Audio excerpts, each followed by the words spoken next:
افغان طالبان کا جو inner circle ہے، جو انر کور ہے یا کور کمیٹی کہہ لیں ان کی، وہ انہی کے لوگ ہیں، اور وہی ایک سوچ کے، ایک جماعت کے، اور ایک بیسکلی ایک ایتھنک گروپ کے بھی وہی لوگ ہیں، اور سب مرد ہیں، خواتین تو کوئی نہیں اس میں.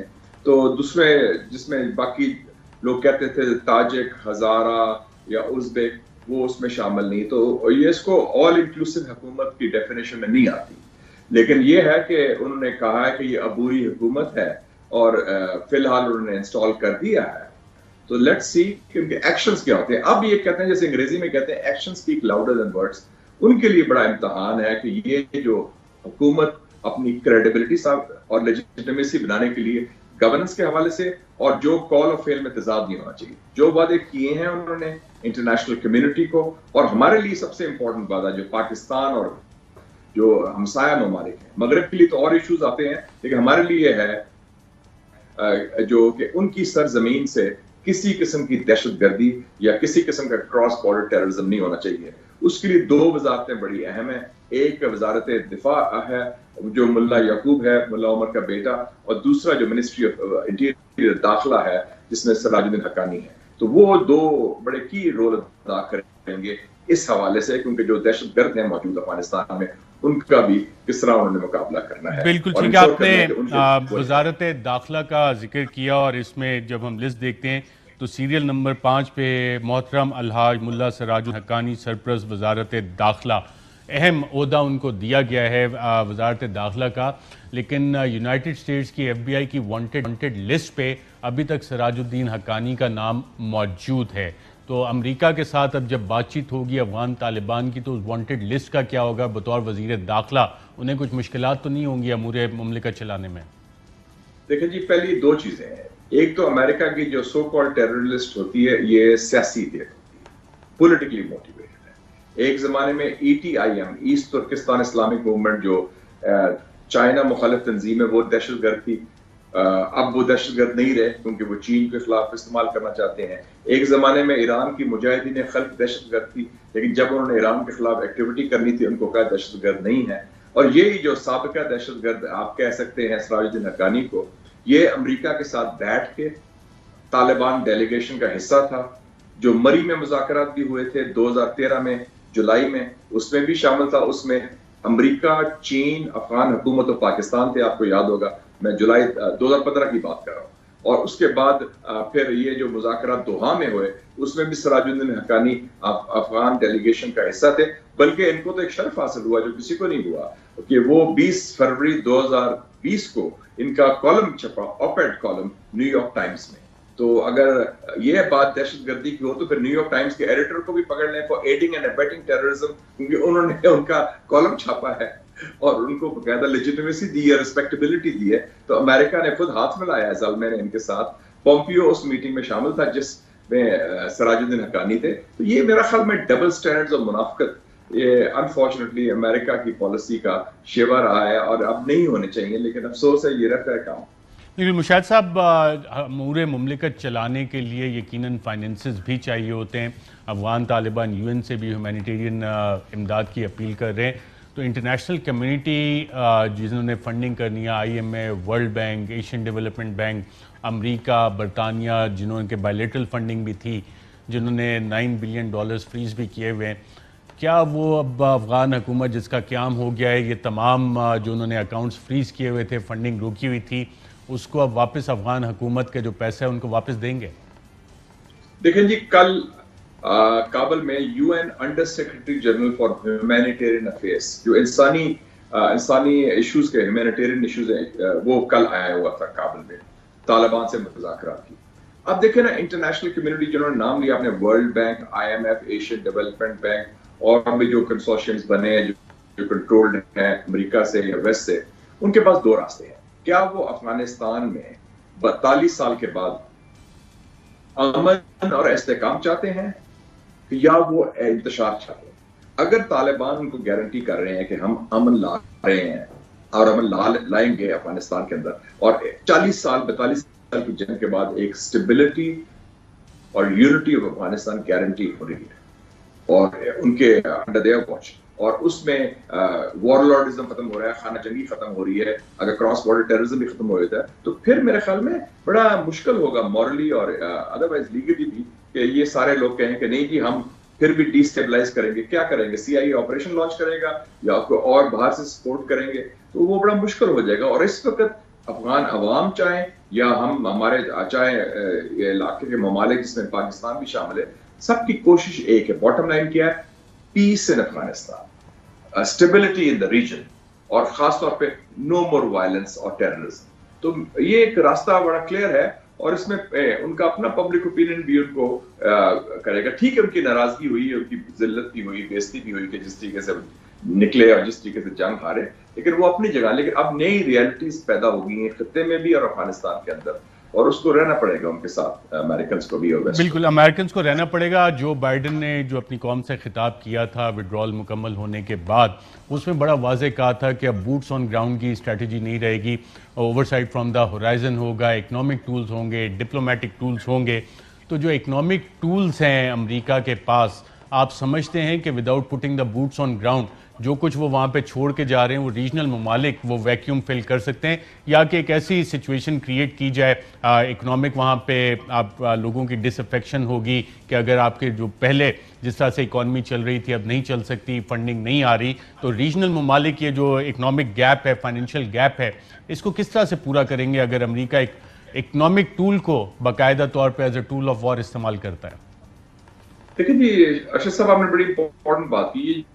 جو 31 اگست کی جو تقریر تھی صدر بائیڈن کی, میں سمجھتا ہوں یہ تاریخی تقریر تھی, یہ بڑی جرت مندانہ تقریر تھی. انہوں نے کیا کہا اس تقریر میں؟ جو آپریٹو بات میرے خیال میں جو میرا ٹیک اوے ہے اس تقریر سے وہ یہ ہے, انہوں نے کہا کہ یہ فیصلہ جو افغانستان کے بارے میں کیا صرف افغانستان تک کے بارے میں نہیں ہے, اس کے لارجر امپلیکیشنز ہیں. اور کیا ہے جو آپ نے فرمایا کہ ہم نہیں چاہتے, وہ دور ختم ہو گیا, it's an end of an era جب امریکہ کی فوج استعمال ہوتی تھی to remake other countries.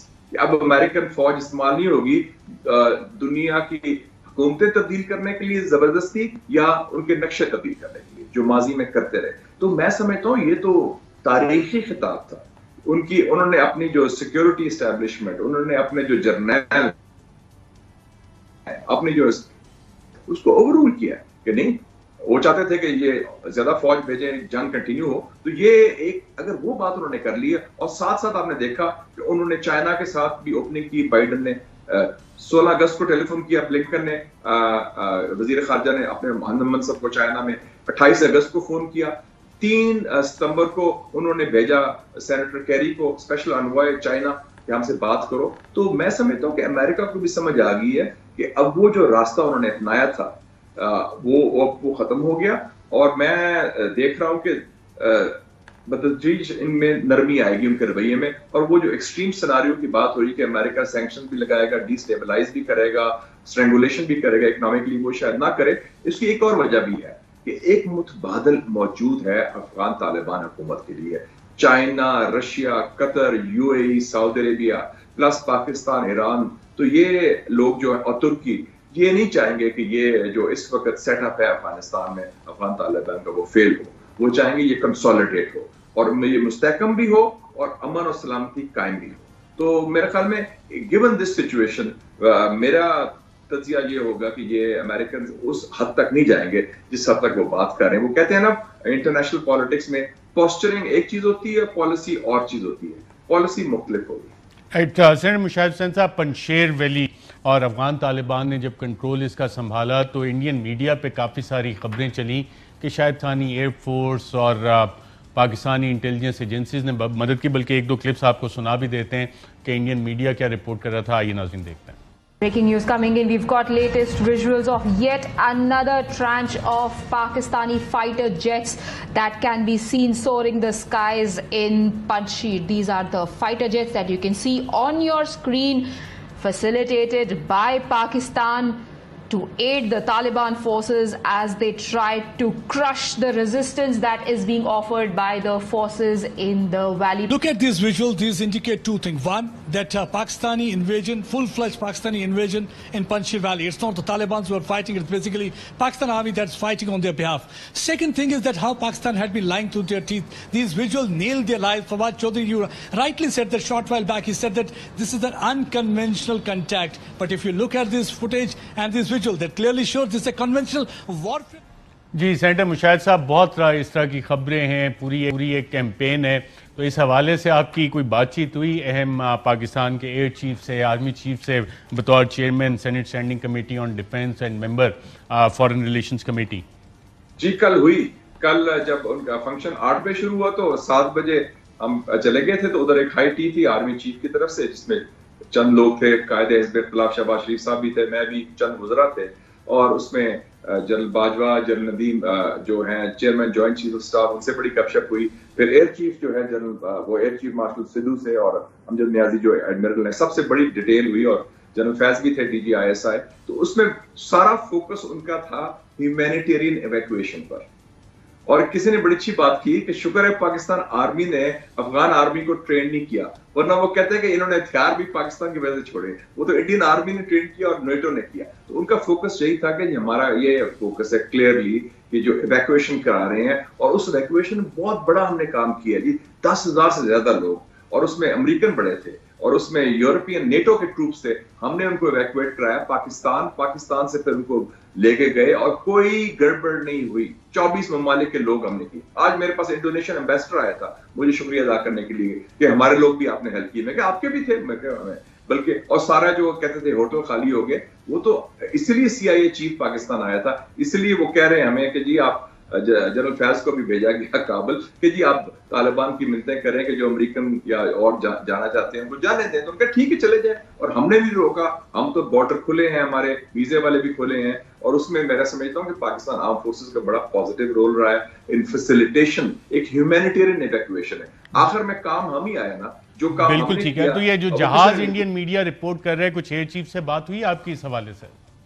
جو انڈین، وہ ٹوٹل نانسنس ہے، ٹوٹل لائز. پلوامہ میں کیا کہا تھا انہوں نے، 2 جہاز ان کے گرے تھے اور ابھی اندر کیپچر ہوا تھا تو وہ جھوٹ بول رہے تھے اس وقت. تو Indian track record is based on lot of lies. اور انفارچونیٹلی ان کا میڈیا بھی اب اتنا ہو گیا ہے under the control of the Modi regime کہ وہ جو جھوٹ بولتے ہیں ان کی طرف سے وہ کنوے کرتے ہیں. ان کو ہضم نہیں ہو رہا جو افغانستان میں ہوا ہے 15 اگست کو. اور وہ زیرو سم گیم، اتنی نفرت ہے پاکستان کی ہندوستان میں، ان کی حکومت میں، کہ وہ زیرو سم گیم میں کہتے ہیں بس یہ چونکہ طالبان آ گئے ہیں تو یہ ہندوستان کی شکست ہوئی ہے. ہم نے کوئی ایسی بات نہیں کی کہ کوئی پاکستانی وکٹری ہے یا انڈین ڈیفیٹ ہے، لیکن وہ ان کے ذہن میں یہ ایک آبسیشن کہہ لیں یا وہ سوار ہے سر میں کہ یہ بس پاکستان ہے پاکستان ہے. تو انہوں نے یہ ڈس انفارمیشن جھوٹ کرنا ہے. اگر یہ خبر واقعی ہوتی تو یہ پوری ورلڈ میڈیا میں، آپ کو پتا ہے امریکن انٹیلیجنس سیٹلائٹس ہیں ادھر، نیشنل سیکورٹی ایجنسی کے ہر چیز مانیٹر کرتی ہے، کون سا جہاز کہاں سے اڑتا ہے، اس کا فلائٹ پاتھ کیا ہے، وہ کہاں جاتا ہے، یہ تو ساری چیز انٹرنیشنلی مانیٹرڈ ہے، اوپن سورس ہے. یہ بات یہ تو فوراً پکڑی جاتی ہے، اور ہمارا کوئی next door to each other ہے. یہ تو بالکل ایبسولوٹ نانسنس، فالس ہے ٹوٹلی.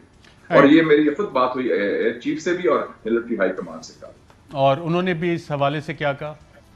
ٹوٹلی رد کیا جی، ایبسولوٹ نانسنس. بلکہ جنرل باجوہ واز جوکنگ، کہتا ہے میں دیکھ رہا تھا عجیب سے میں اور وہ بات کر رہے تھے، اور جنرل فیض بھی تھا، کچھ شہباز شریف صاحب بھی تھے، تو وہ کہہ رہے تھے کہ دیکھیں جی وہ انڈین میڈیا کیا کہہ رہا ہے کہ جی وہ فلانا بندہ جنرل باجوہ چلے گئے ادھر، پوچھا نہیں میرے سے، یا اس ٹائپ کی ڈس انفارمیشن. کہتے ہیں انڈین میڈیا آپ دیکھیں، وہ دیکھ رہے تھے اس دن، اوکے وہ اتنا انتہا ہے، وی ور آل ہیونگ اے گڈ لاف. وہ تو لگ رہا تھا کہ انٹرٹینمنٹ ہے، انڈین میڈیا کو انفارمیشن نہیں سوچ رہے تھے، ایز این انٹرٹینمنٹ دیکھ رہے تھے.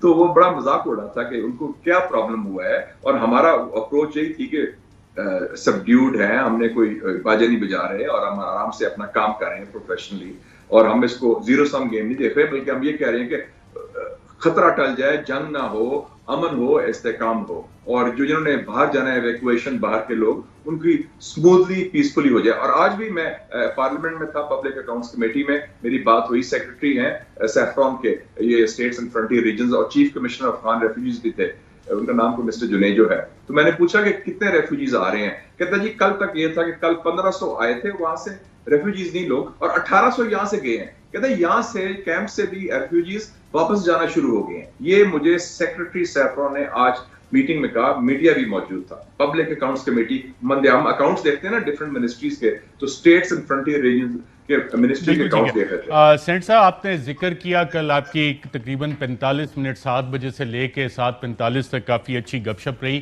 تو اس حوالے سے آپ نے یقیناً, آپ سابقہ صحافی ایڈیٹر بھی رہے ہیں, کہ جنرل فیض کے افغانستان دورے کا مقصد کیا تھا؟ بیسیکلی وہ یہ تھا کہ یہ جو انٹرنیشنل کمیونٹی نے پاکستان کو ریکویسٹ کی ہوئی ہے کہ جناب آپ ہمارے لوگوں کی ایویکویشن کریں, طالبان سے گفتگو کریں, تو آپ کہہ سکتے ہیں کہ we are a bridge between the international community and the Afghan Taliban in conveying messages. تو یہ ایک ہیومینیٹیرین حوالے سے مشن تھا, اس میں اور کوئی ایسا انیشیٹو نہیں تھا. باقی ان لوگوں سے they are not strangers to Pakistan, ان سے اچھی گپ شپ بھی ہے, اور ظاہر ہے کہ ایک ریویو اور ایکسچینج ہوا ہے, نتھنگ مور دین دیٹ. اور یہ ان کا میرے خیال میں دوسرا دورہ تھا since 15th of August. اچھا, آپ نے ذکر کیا لیڈر آف دا اپوزیشن بھی موجود تھے اور حکومتی وزراء بھی موجود تھے, تو حکومتی وزراء کا ریئیکشن کیا تھا لیڈر آف دا اپوزیشن کو دیکھ کے؟ ہاں, اس میں وہ خاصے لگتے تھے, وہ اسٹیٹ آف سرپرائز کہہ لیں, اور شہباز شریف صاحب کو بڑا اچھا ویلکم کیا, اور ان کی بڑی میں دیکھا کہ Shehbaz Sharif is quite popular among the general staff. ہمارے ان سے بڑی عزت اور احترام کی نگاہ سے دیکھتے ہیں میاں شہباز شریف کو, کیونکہ وہ چیف منسٹر تھے, ڈوئر تھے, ان کا بڑا کلوز انٹریکشن تھا ملٹری اسٹیبلشمنٹ کے ساتھ, اور اب بھی بڑے خوشگوار تعلقات ہیں. تو بڑی گپ شپ ہو رہی تھی, جس طرح ریلیکس گپ شپ ہو رہی تھی اور کھلی ڈلی گپ شپ جسے کہتے ہیں. تو وزراء کون سے ملے لیڈر آف دا اپوزیشن کو اس چائے پہ؟ وہ فورن منسٹر صاحب ہمارے پاس آئے, ان سے گپ شپ ہوئی. شوکت ترین صاحب آئے. شوکت ترین صاحب تو شہباز شریف کے بڑے اچھے دوست ہیں, کیونکہ وہ انہوں نے شہباز شریف صاحب کے تو پرانے ایڈوائزر بھی رہے ہیں ایک زمانے میں جب وہ چیف منسٹر تھے, اور ان سے بڑی اچھی گپ شپ ہوئی. اور تو یہ خاص طور پہ فائنانس منسٹر اور فورن منسٹر سے تو بڑی اچھی گپ شپ ہوئی. پھر شہباز شریف صاحب نے پوچھا مخدوم شاہ محمود قریشی صاحب سے کہ کیا سچویشن ہے افغانستان کی, انہوں نے پھر ان کو بریفنگ دی کہ یہ ہوا, یہ ہوا, یہ ہوا, اس ٹائپ کی باتیں ہوئی. تو کافی تفصیلی باتیں ہوئیں. تو ان دو منسٹر کے ساتھ تو بڑی detailed I would say discussion اور انٹریکشن ہوا. اور باقی بھی منسٹرز تھے, لیکن وہ ذرا اتنے قریب نہیں آ رہے تھے شاید لیڈر آف اپوزیشن کے, انہوں نے کوئی ریسپیکٹیبل فاصلہ رکھا ہوا تھا. لیکن یہ دونوں سے بڑے اچھی گپ شپ ہو رہی تھی. تو بڑی ریلیکس گفتگو تھی اور ڈیٹیل اور معلوماتی گفتگو تھی. پھر فوجیوں کے ساتھ بھی بڑی گپ شپ ہوئی. یہی جس کا نام لے رہے تھے سائر شمشاد مرزا, پھر جنرل اظہر عباس, یہ سارے ادھر تھے. خیر کل ان کے عہدے اور تھے, آج ان کے بالکل مختلف ہو گیا ہے. That's right. تو they were all there. بہت کیا سینیٹر مشاہد حسین صاحب پروگرام کے اس سیگمنٹ میں شرکت کرنے کا. ناظرین, یہاں پہ ایک وقفہ لیں گے, اور وقفے کے بعد جب دوبارہ واپس آئیں گے تو بات کریں گے یوم فضائیہ کے حوالے سے سابق vice chief of the air staff سے, ایک وقفے کے بعد. ویلکم بیک ناظرین, پروگرام کے اس سیگمنٹ میں ہمارے ساتھ موجود ہیں سابق vice chief of air staff, سابق chairman aeronautical complex Kamra, air marshal retired Farhat Hussain Khan صاحب. شکریہ ایئر مارشل فرحت حسین خان صاحب ہمیں پروگرام میں جوائن کرنے کے لیے. آج یوم فضائیہ, آج کے دن یوم فضائیہ کیوں منایا جاتا ہے اور اس کی کوئی خاص وجہ؟ جی, بسم اللہ الرحمن الرحیم. Thank you very much Arshad صاحب. آج یوم فضائیہ 7 سپٹمبر کو کیوں منایا جاتا ہے؟ It's a very important question and we need to explain it. جنگ ایکچولی پہلے شروع ہو چکی تھی, air war and some bit of 2 September سے. تو 7 سے پہلے 2 بڑے انسیڈنٹ ہو چکے تھے. ایک تھا بٹوین 2nd, 3rd, 4th ہمارے فائٹرس نے, جن میں فیمس ہمارے ہیروز شامل ہیں, سرفراز رفیقی, امتیاز بٹی وغیرہ, انہوں نے انڈین ایئر فورس کا ایک جہاز تھا ویمپائر, اینڈ یہ فرینچ میک ایئرکرافٹ. دوسرا تھا اورگن. یہ جہاز پہلے ہی انکاؤنٹر میں 12 میں سے 5 گرا لیے تھے. تو اس سے, اور اگلے انکاؤنٹر میں بھی یہ کچھ جہاز گرے. تو بہت بڑا ڈیسیژن ہوا تھا اس پہ انڈین ایئر فورس کا کہ یہ جہاز تو پاکستان کو کاؤنٹر کر ہی نہیں سکتے, سو لیٹس ود ڈرا دیجیے. So about 130 aircraft were almost withdrawn from the war by the Indians because it was not capable of fighting the Pakistanis. 1. Second, یہ 6 سپٹمبر کو آپ کو یاد ہوگا وہ گراؤنڈ بیٹل کا لاہور والا, لیکن اس کا ایریل اٹیچمنٹ یہ ہے کہ اس دن ہمارے جو کمانڈر تھے مارشل نور خان, انہوں نے ایک ایگریسو قسم کا اوفینسو لانچ کیا تھا انڈین ایئر بیسز پہ, آدمپور, ہلوارہ, پٹھان کوٹ کے اوپر. اس کے ریٹیلیشن میں Yes, we have also suffered two big names, Sarfraz Afiqi and Yunus, but Indians had a big loss. The loss was